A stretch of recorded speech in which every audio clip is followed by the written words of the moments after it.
وزیر اعظم پاکستان سماجی اور اقتصادی ترقی کی اسکیموں کو فروغ دینے کے خواہاں ہیں جن کے عوام کی فلاح و بہبود پر گہرا اثر مرتب ہوگا۔ معاشرے سے کہ کم آمدنی والے طبقے کو گھروں کی خرید یا تعمیر کے لیے سستے قرضوں کی فراہمی کی جائے گی۔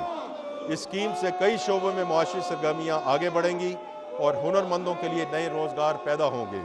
اس منصوبے کی تفصیلات کا اعلان جلد ہی اسٹیٹ بینک آف پاکستان کی جانب سے کیا جائے گا۔ اوورسیز پاکستانیز، جناب اسپیکر، بیرونی ملک مقیم پاکستانی ہمارا ایک اہم اثاثہ ہے۔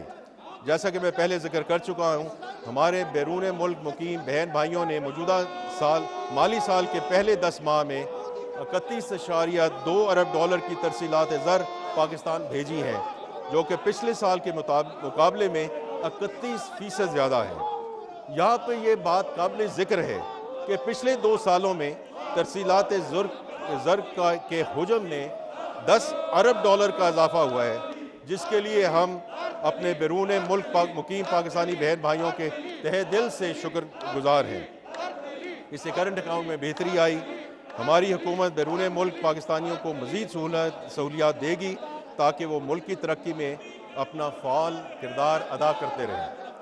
وزیر اعظم پاکستان کے احکامات کی روشنی میں بیرون ملک مقیم پاکستانیوں کے لیے متعدد اقدامات کیے جا رہے ہیں۔ میں ان میں سے کچھ کا ذکر کرنا چاہتا ہوں، جیسے کہ خصوصی عدالتوں کا قیام عمل میں لایا جا رہا ہے، مقدمات کی رجسٹریشن اور شواہد اکٹھے کرنے کے لیے آن لائن سسٹم متعارف کروایا جائے گا اور جھوٹے مقدمات سے بچاؤ کے لیے متعلقہ سول پروسیجر لاز میں تبدیلی کی جائے گی۔ بیرون ملک مقیم پاکستانیوں کے بچوں کے لیے وفاقی حکومت سے چارٹرڈ یونیورسٹیاں اور میڈیکل کالج میں کوٹا متعین کیا جا رہا ہے اور اسکل ٹریننگ کے لیے وظائف کی فراہمی کی جائے گی۔ اس کے علاوہ اسٹیٹ بینک کے ذریعے زیادہ ترسیلات بھیجنے والے 15 افراد کو ہر سال 14 اگست کو سول ایوارڈ دیے جائیں گے۔ ایگریکلچر، جناب اسپیکر، زراعت ملکی معیشت میں ریڑھ کی ہڈی کی حیثیت رکھتی ہے۔ زراعت کا ملکی معیشت میں حصہ تقریباً 34% ہے، جس سے ملکی معیشت کے لیے زراعت کی اہمیت کا اندازہ ہوتا ہے۔ زراعت ایک صوبائی سبجیکٹ ہے، مگر اس شعبے کی اہمیت کے پیش نظر وزیر اعظم نے ایک نیشنل کمیٹی تشکیل دی ہے جو زراعت کے فروغ کے لیے صوبوں کے ساتھ بامقصد مشاورت کرے گی۔ مزید برآں زرعی شعبے کو قرض کی فراہمی میں نمایاں اضافہ ہوا ہے اور یہ رقم پچھلے مالی سال کے پہلے 10 مہینوں میں 1785 ارب روپے سے بڑھ کر اس مالی سال کے پہلے 10 مہینوں میں 2066 ارب روپے تک پہنچ چکی ہے۔ زراعت کے شعبے خصوصی چھوٹے کسان کو قرض کی فراہمی کے لیے کئی نئے اقدامات اٹھائے گئے ہیں۔ ایک نیا کلین فنانسنگ فیسلٹی پروگرام شروع کیا جا رہا ہے، جس کے تحت بینک چھوٹے کسانوں کو بغیر کسی ضمانت کے 1 لاکھ روپے تک کے قرضے فراہم کریں گے۔ یہ رقم ڈیجیٹل سسٹم کے ذریعے کسانوں کے ای والیٹس میں ٹرانسفر کی جائے گی۔ چھوٹے کسانوں کو دیے جانے والے قرضوں پر حکومت بینکوں کو پورٹ فولیو پر 10% فرسٹ لاس کوریج دے گی۔ یہ سہولت ایسے علاقوں میں فراہم کی جائے گی جہاں فنانسنگ کی سہولت میسر نہیں ہے۔ اس اسکیم 7 لاکھ کسان فائدہ اٹھائیں گے۔ حکومت پاکستان نے بیج کے شعبے کی بہتری کے لیے اہم اقدامات کیے ہیں، جن میں national seed development and regulatory authority کا قیام شامل ہے تاکہ معیاری موسمیاتی تبدیلیوں کے مطابق بیجوں کی فراہمی یقینی بنائی جا سکے گی۔ وزارت قومی غذائی تحفظ و تحقیق نے بیج کے نظام کو ڈیجیٹل بنیادوں پر منظم کرنے کا عمل شروع کیا ہے، جس میں کمپنی رجسٹریشن، تجدید، بیج کی تصدیق، نگرانی اور نفاذ شامل ہیں۔ نجی شعبے کی تحقیق اور سرمایہ کاری کے فروغ کے لیے بھی اقدامات کیے جا رہے ہیں۔ نیشنل سیڈ پالیسی 2025 اور national agriculture bio technology policy 2025 منظوری کے آخری مراحل میں ہیں، جبکہ پلانٹ بریڈر رائٹس ایکٹ کو بھی ترجیح دی جا رہی ہے تاکہ اختراع کی حفاظت اور تحقیق و ترقی کو فروغ دیا جا سکے۔ کپاس کی فصل کی بحالی کے لیے بھی مربوط کوششیں کی گئی ہیں، جو پاکستان کی معیشت اور ٹیکسٹائل صنعت کا ستون ہے۔ اگرچہ حالیہ برسوں میں کپاس کی پیداوار میں کمی ہوئی، تاہم 2023 میں مثبت پیش رفت دیکھنے میں آئی اور 2024 میں حکومتی کوششوں کے باوجود موسمی مسائل کے باعث پیداوار متاثر ہوئی۔ حکومت ہر ممکن کوشش کرے گی کہ کپاس کی کاشت کے اعتماد کو بحال کیا جا سکے۔ ایگریکلچر کے حوالے سے ترقیاتی بجٹ میں شامل منصوبوں کی تفصیل میں آگے چل کر بیان کروں گا۔ Special investment facilitation council SIFC نے پاکستان میں سرمایہ کاری کے فروغ اور کاروباری ماحول کو بہتر بنانے کے لیے ایک مرکزی پلیٹ فارم کے طور پر نمایاں مقام حاصل کیا ہے۔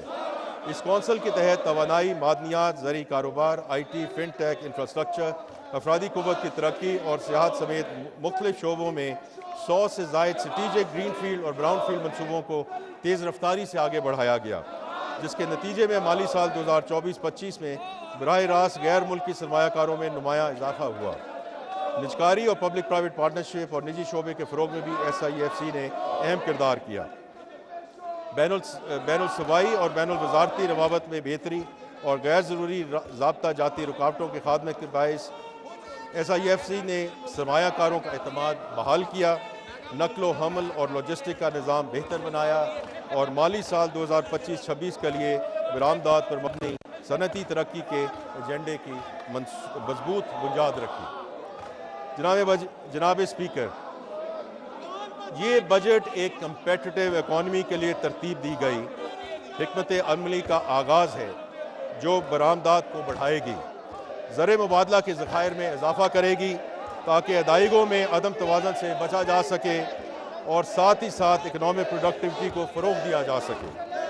مختصراً ہماری بجٹ کی حکمت عملی یہ ہے کہ ہم بنیادی تبدیلیاں لا کر معیشت کے DNA کو تبدیل کریں۔ جناب اسپیکر، اب میں مالی سال 2025-26 کے بجٹ کے اہم خدوخال پیش کرتا ہوں۔ مالی سال 2025-26 کے لیے اقتصادی ترقی کی شرح 4.2% رہنے کا امکان ہے۔ افراط زر کی اوسط شرح 7.5% متوقع ہے۔ بجٹ خسارہ GDP کا 3.9%، جبکہ پرائمری سرپلس GDP کا 2.4% ہوگا۔ FBR کے محصولات کا تخمینہ 14,131 ارب روپے ہے، جو کہ رواں مالی سال سے 18.7% زیادہ ہے۔ وفاقی محصولات میں صوبوں کا حصہ 8,206 ارب روپے ہوگا۔ وفاقی نان ٹیکس ریونیو کا ہدف 5,147 ارب روپے ہوگا۔ وفاقی حکومت کی خالص آمدنی 11,072 ارب روپے ہوگی۔ وفاقی حکومت کے کل اخراجات کا تخمینہ 17,573 ارب روپے ہے، جس میں سے 8,207 ارب روپے مارک-اپ کی ادائیگی کے لیے مختص ہیں۔ وفاقی حکومت کے جاریہ اخراجات کا تخمینہ 16,286 ارب روپے ہے۔ وفاق کے پبلک سیکٹر ڈیولپمنٹ پروگرام کے لیے 1,000 ارب روپے کا بجٹ مختص کیا گیا ہے۔ ملکی دفاع حکومت کی اہم ترین ترجیح ہے۔ اس قومی فرض کے لیے 2,550 ارب روپے فراہم کیا جائیں گے۔ سول انتظامیہ کے اخراجات کے لیے 971 ارب روپے مختص کیے جا رہے ہیں۔ پینشن کے اخراجات کے لیے 1,055 ارب روپے مختص کیے گئے ہیں۔ بجلی اور دیگر شعبوں کے لیے سبسڈی کے طور پر 1,186 ارب روپے کی رقم مختص کی گئی ہے۔ گرانٹس کی مدد میں 1,928 ارب روپے مختص کیے جا رہے ہیں، جو BISP، آزاد جموں و کشمیر، گلگت بلتستان اور خیبر پختونخوا کے نئے ضم شدہ اضلاع وغیرہ کے لیے ہے۔ حکومت بے نظیر انکم سپورٹ پروگرام کے فلیگ شپ انیشیٹوز کی کوریج بڑھانے کا ارادہ رکھتی ہے۔ اسے عملی جامہ پہنانے کے لیے کفالت پروگرام کو 1 کروڑ خاندانوں تک پہنچایا جائے گا۔ تعلیمی وظائف پروگرام کو مزید وسعت دی جائے گی تاکہ تقریباً 1 کروڑ 20 لاکھ بچوں کو فائدہ پہنچایا جا سکے۔